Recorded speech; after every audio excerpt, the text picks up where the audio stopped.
ഏതാണ്ടൊക്കെ മേടിച്ച് നിറച്ച് വായിക്കുന്നതൊക്കെ ആക്കിയിട്ടുണ്ടല്ലോ. ഇത് എന്നതേ സംഭവം എന്നാ?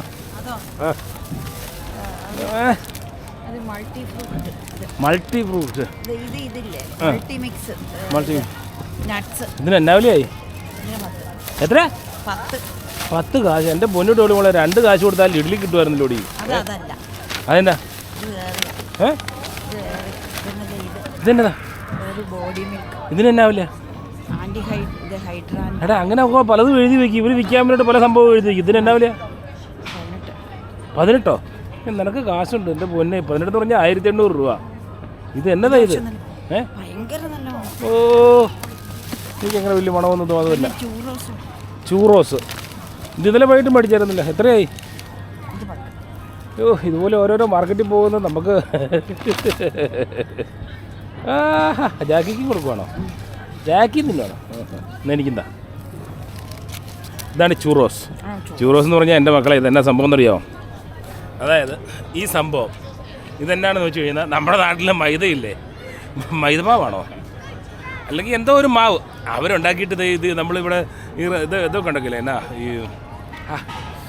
ഈ മുറുക്കൊക്കെ ഉണ്ടാക്കുന്ന പോലെ ഒരു ഇതിനകത്ത് മെഷീനകത്തിട്ട് പ്രസ് ചെയ്ത് എണ്ണയ്ക്കകത്തേക്ക് ഒഴിക്കും. ഇതെന്ന് നോക്കി ഇതൊന്ന് വറുത്തെടുത്ത് തരും. എന്നിട്ട് അതിലൊരു ഇച്ചിരി ഈ ഇതില്ല നമ്മുടെ എന്നതാ കറുവാപ്പട്ട പൊടിച്ചിട്ട് ഇച്ചിരി പഞ്ചസാരയും കൂടെ മിക്സ് ചെയ്ത് ഒന്ന് കുലുക്കി തരും. അത്രേ ഉള്ളൂ സംഭവം. ഇതിന് എന്നാ വിലയെന്നറിയോ? ഇത്തരം 4 4 8 എണ്ണത്തിന് 8 പീസിൻ്റെ വില 10 ഫ്രാങ്ക്, 1000 രൂപ. നീ എത്ര എണ്ണത്തിനെ മേടിച്ചേ? 10 ഫ്രാങ്കിൻ്റെ. ഇന്നലെ 15 ഫ്രാങ്കിൻ്റെ മേടിച്ചു, ഇന്ന് 10 ഫ്രാങ്കിൻ്റെ. കാശ് പോണ വഴിയേ. നമ്മുടെ നാട്ടിൽ ബോണ്ടയൊക്കെ തന്നെയല്ലേ, അതിൻ്റെ ഒരു ടേസ്റ്റ് ഉണ്ട് സംഭവം. ഇത്രേ ഉള്ളൂ എൻ്റെ പൊന്നെ.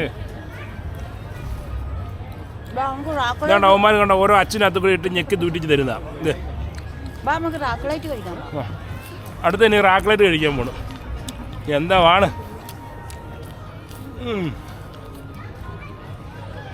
ഇതൊക്കെ ഒരു രസമാണ്. നമ്മളെ ഇപ്പോൾ ഇന്നാളെ ഒരാളോട് എന്നോട് ഞാൻ ചോദിച്ചേ. അപ്പോൾ ഇയാളിനോട് ഞാൻ ചോദിച്ചു,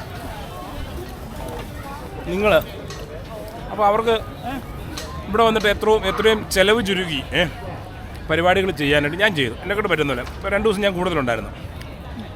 അപ്പോൾ അവർക്ക് ഒരു പൈസ നഷ്ടമില്ലാതെ എന്ന് പറഞ്ഞാൽ ഏറ്റവും ചിലവ് ചുരുക്കി എന്ന് പറഞ്ഞാൽ ലാഭകരമായ രീതിയിൽ എന്നാൽ ക്വാളിറ്റിയിൽ ബെറ്ററുമായിട്ടുള്ള സംഭവം ഞാൻ ചെയ്തു കൊടുത്തു. അപ്പോൾ അവരെന്നോട് പറഞ്ഞു, എൻ്റെ റോജ എന്തിനാണ് ഇത്ര വിഷമിക്കുന്നത്? പൈസയൊക്കെ നമ്മൾ ഉണ്ടാക്കുന്നത് സ്പെൻഡ് ചെയ്യാനല്ലേ, ചിലവ് ചെയ്യാനായിട്ടല്ലേ. പിന്നെ എന്തിനാണ് ഇതൊക്കെ കൂട്ടി വെച്ചുകൊണ്ടിരിക്കുന്നത്? അപ്പോൾ അവിടെ നമ്മൾ ചിലവ് ചെയ്യുമ്പോഴത്തേക്കും നമ്മൾ പിന്നെ അതിനകത്ത് പിന്നെ 5 പൈസ അല്ലെ 10 പൈസ കുറച്ച് മേടിക്കാനായിട്ട് നോക്കരുത്. ഇതിനെ ചിലവാക്കിയേക്കണം എന്ന് പറഞ്ഞു. അപ്പോൾ അതുപോലെ നമ്മൾ ഇപ്പോൾ ഞാൻ പറയുക, എന്തിനാ ഈ ചിലവ് ചുരുക്കുന്നുണ്ട് നമ്മളെ? കാശ് ഉണ്ടാക്കുന്ന സമ്പാദിക്കുന്ന എന്തിനാ? കാശൊക്കെ സമ്പാദിക്കുന്ന ഇങ്ങനെ ചിലവാക്കാൻ വേണ്ടിയിട്ട്. കാശൊക്കെ സമ്പാദിക്കുന്ന ചിലവാക്കാൻ വേണ്ടിയിട്ടല്ലേ? ഇല്ലേ? എത്രയോ പേര് ഇതൊന്നും ഇല്ലാണ്ട് ജീവിച്ചിരിക്കുന്നു ഇല്ലേ? ഞങ്ങളും ഒരു കാലത്ത് ഇതൊന്നും ഇല്ലാണ്ട് ഞങ്ങളും ജീവിച്ച കേട്ടോ.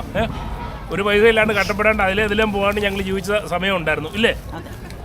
സമയം എന്ന് പറഞ്ഞു കഴിഞ്ഞാൽ എൻ്റെ മക്കളെ നിങ്ങളൊന്ന് ചിന്തിച്ച് നോക്കിയ, യൂറോപ്പിൽ വിദേശ രാജ്യങ്ങളിൽ 7 വർഷം എൻ്റെ കെട്ടോളി ജോലി ചെയ്തായിരുന്നു. ഞാൻ ജോലിയും ചെയ്ത് ഈ 3 പിള്ളേരും എൻ്റെ വീടും അന്നും എനിക്ക് 3 വണ്ടി ഉണ്ടായിരുന്നു അല്ലേ?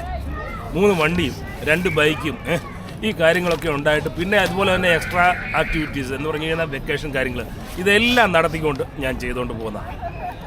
അങ്ങനെയുള്ള കാരണം അത് പറഞ്ഞാൽ ഒരാളെ കൊണ്ട് സാധിക്കത്തില്ല, നിങ്ങളെ കൊണ്ട് ആരെ കൊണ്ട് സാധിക്കത്തില്ലെന്ന് കാണിച്ചു തരാമോ? ഞാൻ ഈ ചെയ്ത മാതിരി ഇതുപോലെ സംഭവങ്ങളുമായിട്ട് 7 വർഷം ഇവിടെ 6 മാസം കഴിയുമ്പോൾ ഓരോരുത്തരും കിടന്ന് ഉരുകാൻ തുടങ്ങും.